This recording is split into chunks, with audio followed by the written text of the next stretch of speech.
چرته دي چا غوښې چا وخوړې نو معلومات جوګت نه دی ویشته علم ختم شو د ملک نه علم لاړ د ملا په تپایي خو به قرآن او حدیث او تفسیرونه پراته نن مشرق او جنگ او نوای وقت او حیدر دا اخبارونه د ملا په تپایي پراته نو به څنګه پته لګی چې د قربانۍ غوښې چا وخوړې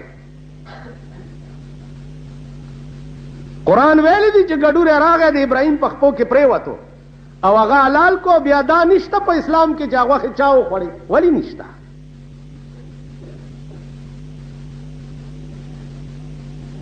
خو لاړه وی تل بدا لیل النهار وی مونږ بنیو تل بدا لیل النهار وی مونږ بنیو د مارغانو بچغار وی مونږ بنیو طالبان بفراموش د دین کتاب کا طالبان بفراموش د دین کتاب کا د دنیا کتاب بګوري مونږ بنیو د دین کتاب به څوک نه ګوري د دنیا کتابونه به ګوري رسالې ناولونه قصې دا به ګوري زه تاسو ته ایمانی وایم ایمانی چې د طالبګرای په زمانه کې د دنیا کتاب خود څه کوي چې ما چرې مذهبي رسالم نه کته چا سي په دې وخت ولې ضایع کوي بنیادی شی ګوره چې قرآن او حدیث قرآن غوندې عظیم کتاب چې وي لاس ته مات شستا بل کتاب له لاس څنګه ورځي د حدیث غوندې عظیم کتاب چې وي ستا بل کتاب له لاس څنګه ورځي تاسو وایئ په ایمان چرته چې د خدای خبرې وي هلته د بل چا خبرې مزه کوي چرته چې د محمد رسول الله خبرې وي هلته د بل چا خبرې مزه کوي نو د خدای او د رسول خبرې موجود دي تاله د بل چا خبرې مزه څنګه درکوي لکه په پاکستان کې د خدای او د رسول قانون موجود دی دې سره تاسو د بل چا قانون ولې چلوئ په دې ملک او بیا دې ملک ته اسلامي ملک هم وایئ دې ملک ته مسلمانان هم وایئ که تاسو وایئ چې پرورو به اسلام په دې ملک کې راځي پرورو به اسلام ما ته هغه ورځ یو سړي وی رسول الله صلی الله علیه وسلم پرورو اسلام نه دی راوستی پرورو چې تو اوس وایې چې یکدم دې راشي مال ټیک ده رسول الله صلی الله علیه وسلم پرورو چې تو اوس وایې چې یکدم دې راشي مال ټیک ده رسول الله صلی الله علیه وسلم د سورونو کالو کفر کې پرورو اسلام راوستی و زه د 1400 کالو په مسلمان کې اسلام پرورو څنګه راوله په دې خبره پوهېږئ پرورو اسلام که ته وایې چې د پاکستان خلک کافر دي خو بیا پکې پرورو اسلام راوله او که دا د 1400 کالو مسلمانان دي نو بیا دوی کې پرورو اسلام څه معنا شوه دا خو 1400 کاله وشو چې دین سره مانوس خلق دی قرآن منی حدیث منی مذهب منی بیا په دوی کې پرورو اسلام څه معنا شوه تاسو خیال راغی نو عرض مې دا و چې پرورو خبرې غلطی دي دو رنگی چھوڑ کر یک رنگ ہو جا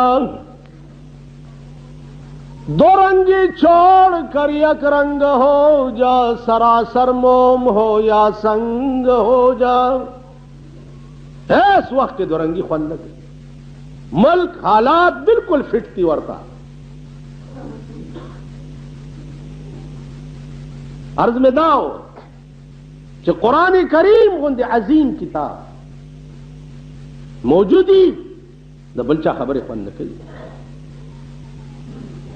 حدیث غوندې حاجیانو ابو هريره رضی الله تعالی عنه یو صحابي دی د پیغمبر عاشق دی کمیس پروا نشتا ټوپه کېړه بس حضور ناست او دی ورته مخامخ ناست هغه حدیث وای او دی اوري او یادای. په ټول ذخیره حدیث کې دا ابو هريره نه زیات روایت د بل چا نشته. ابو هريره په ټاپ باندې او د حدیث په روایت کې د دومره فقیر بیا په ذخیره حدیث کې بل څوک نه و. 10 ورځې شوې وي چې روټۍ نه وه خوړل. 10 ورځې. نن خو یو ورځې جومات ته وظیفو سره ترکاري رانشي یا جومات پرېږدي بل جومات ته لاړ شي. هلکه څه چل دی؟ وایي سبق ډېر ښه کېده خو سره خوروا پکې نه وه. غوړه خوروا او د بازار پړسېدلې روټۍ دا چې وخورې ستا پلار د شپې کتاب نشي کتلی. کتابونه به هغه چا کته چې غرمه به یې سړه خوړلې وه او د شپې به یې نه خوړه چې خوب را نشي. دا د بازار سربې روټۍ چې دي پړسېدلې دا دننه مو پړسېږي. چې دننه وپړسېږي ته پې اوبه اوس کې ډاډه خېټه دې نیولي تو کتابونه چېرته کتی شي؟ کتابونه به هغه چا کته. امام ابو حنیفه به د شپې په جمعې کې کمیس وویسته په جومات صحن کې به کېناست. طالبانو وی صاحب بیمار به شي. یاره د کمیس کې دا سر دی چې سړي لا ګرموالی ورکوي کتاب نشي کتی. بیا چې دا یخ یخ باد مې د ستنې غوندې دا بدن وایي چې وده کېږم نه چې کتاب ښه کتی شي. نن ملک ته دا تعجب دی چې امام ابو حنیفه 40 کاله د ماسخوتن په اودس د سهار مونځ کړی. 40 کاله. یاره وایي دا زمونږ عقل نه مني. خدای دې خو هر کس ته عقل څه دی؟ اول خو په دې ملک ته عاقل سړی ما ته وښایه. عقل خو په دولت نه دی. دولت خو داسې شی دی لکه د خره بار. اوس په خره باندې خزانه کېده نو دا خرم سړی شو. نن خو دولت خرو ته راغلی دی. خره د هندوانو لوښي به وینځل هغې سره هم نن لکونه روپۍ دي چې په لار روانې داسې په پنجو ځي. داسې دا خو اخراړې ورکې شوې او چونګې ملکې شوې. دولت خو خرو سره هم ډېر دی. قسم په خدای دی که دا دولتمند خبم پکې خو چې دا زه د سړو په قطار کې ونه شمېرم. دولتمند سړي خبرې وګوره.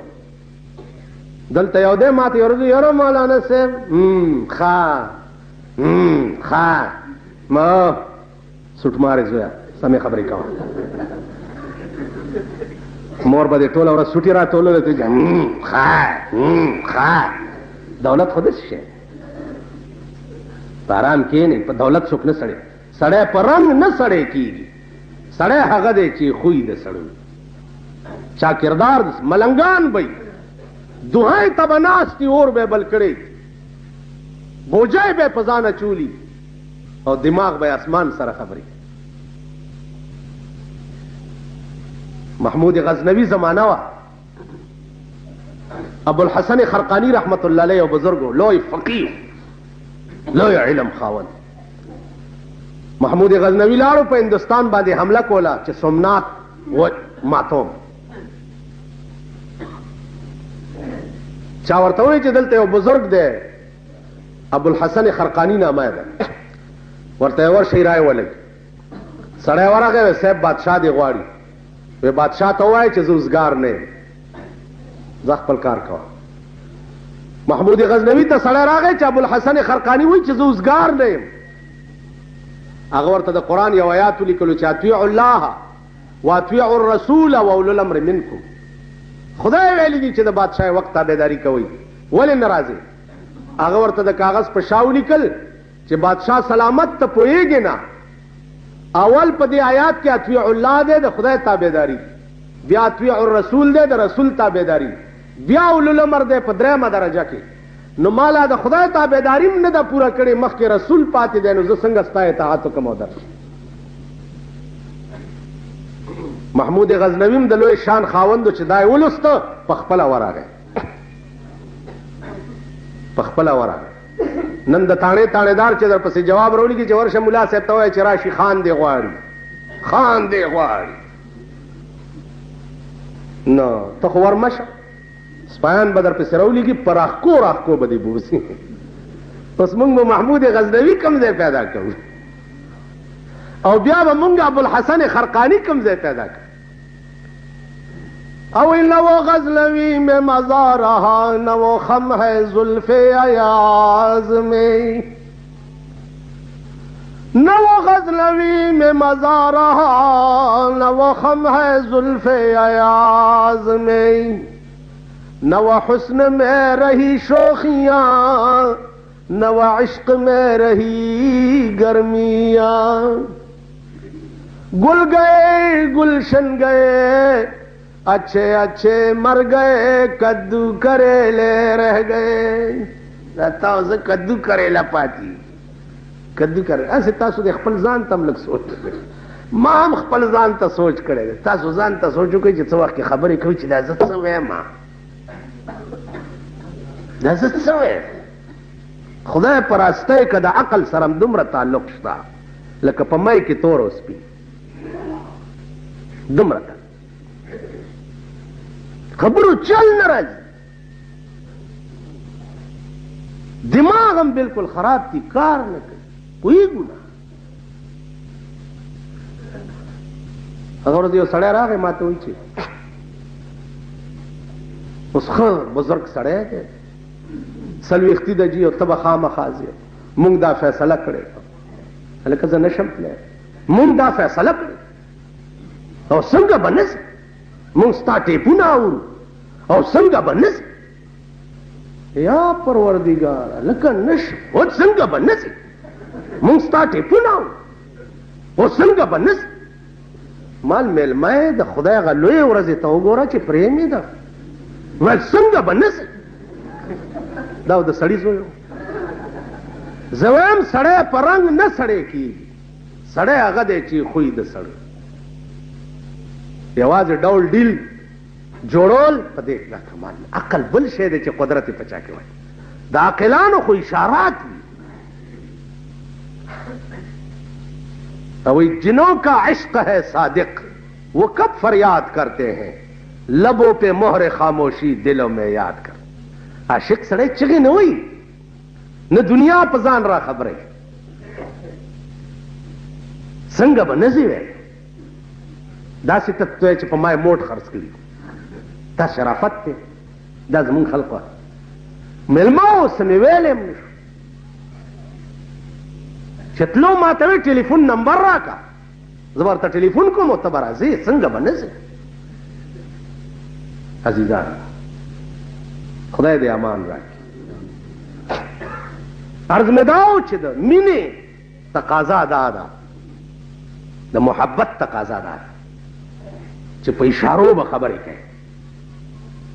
خو تاسو ته ملا څه ښکاري نه که نه ملا درته د سړي زوی نه ښکاري یو ملا لا څه چې دی به نه ځي د پیسې شل مولیان تاسو داسې وایي که نه وایي د پیسې شل مولیان زه یم د پیسې شل دا ستاسو غوندې ځه دا دې وجې نه خبرو چل زده کول پکار ابتدا کې خبرې ته ځئ چې زمونږ د عقل ټریننګ نه دی شوی نه د هغه خلقو چې د چا دنیا په لاس کې ده او نه د هغه چا چې د چا دین په لاس کې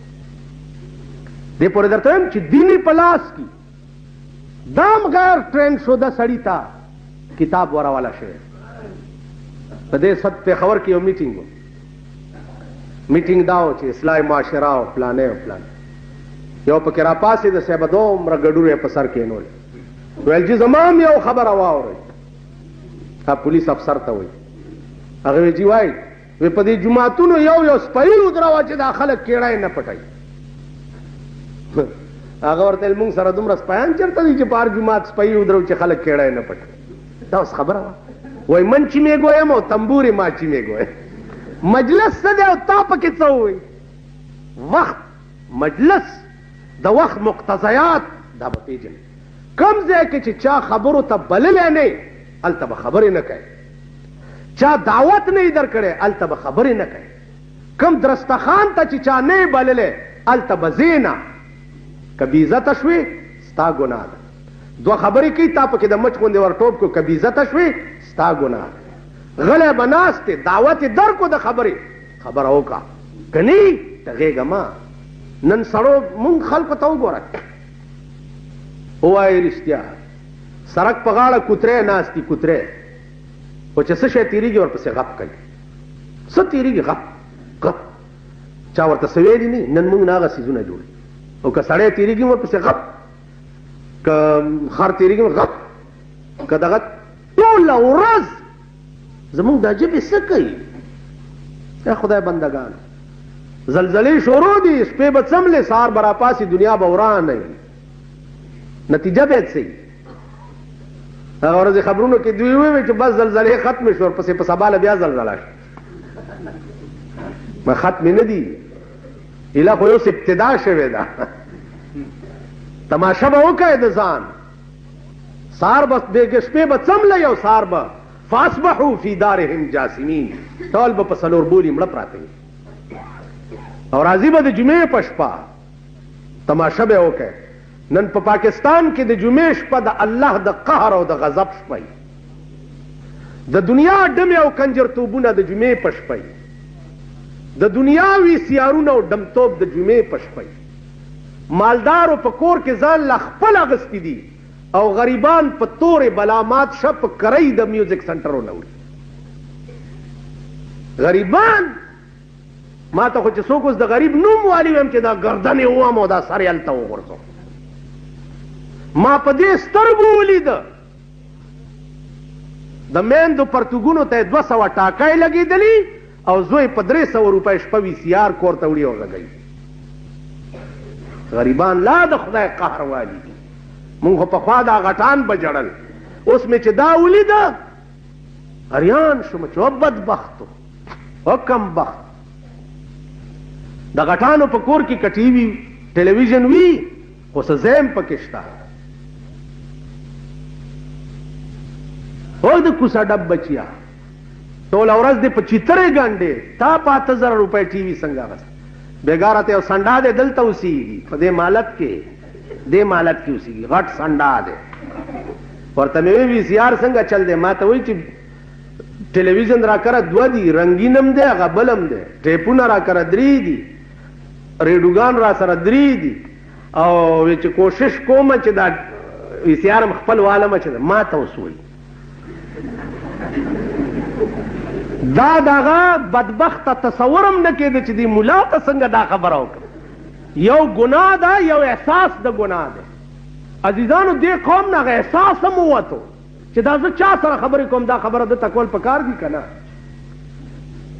کارډ به د واده راشي ملا له یې رالېږلی پکې به لیکلي چې پلانی د جمعې په شپه به موسیقي وي دبلې او باجې به د ما له چې کارډ راشي الله دې دغه ودونه په خپل قهر عظیم اخته کړي د دوی خدای بیخ بنیاد په دا ودونه وباسي د خر او د خرې واده چې په چا کې ډمه ګډېږي یا په چا کې موسیقیانې کېږي دا د خر او د خرې واده چې دا څوک ورځي دا د خدای په سیلاب یوړي دا د سړي د زامنو واده چې دې له څوک ورشي ما نه بعضې ګیله وکړي ته د چا واده له نه ځې ما زه په عمر کې د چا واده له نه یم تللی زما عزیزانو الله دې رحم وکړي دا زمونږ د اعمالو شامتونه دي چې په رنګ رنګ شکل کې په موږ نازلي رنګ رنګ شکل خپل ځانونه ټیک کړي سیلاب را روان دی د بېدینۍ او د کفر او د الحاد که ویښ وي خو بچ بشي او که اوده وي او د سیلاب په خوله کې وي عمر له به تباه شي واخر دعوانا چې د چا د ژبې او د لاس نه بل چا ته ضرر رسی پیغمبر فرمایي چې دا سړی مسلمان عزیزانو اندازې ولګوئ د خپلو لاسونو او اندازې ولګوئ د خپلو ژبو چې زمونږ ژبې لړمان دي زمونږ لاسونه خاماران دي په دې ملک کې تاسو وګورئ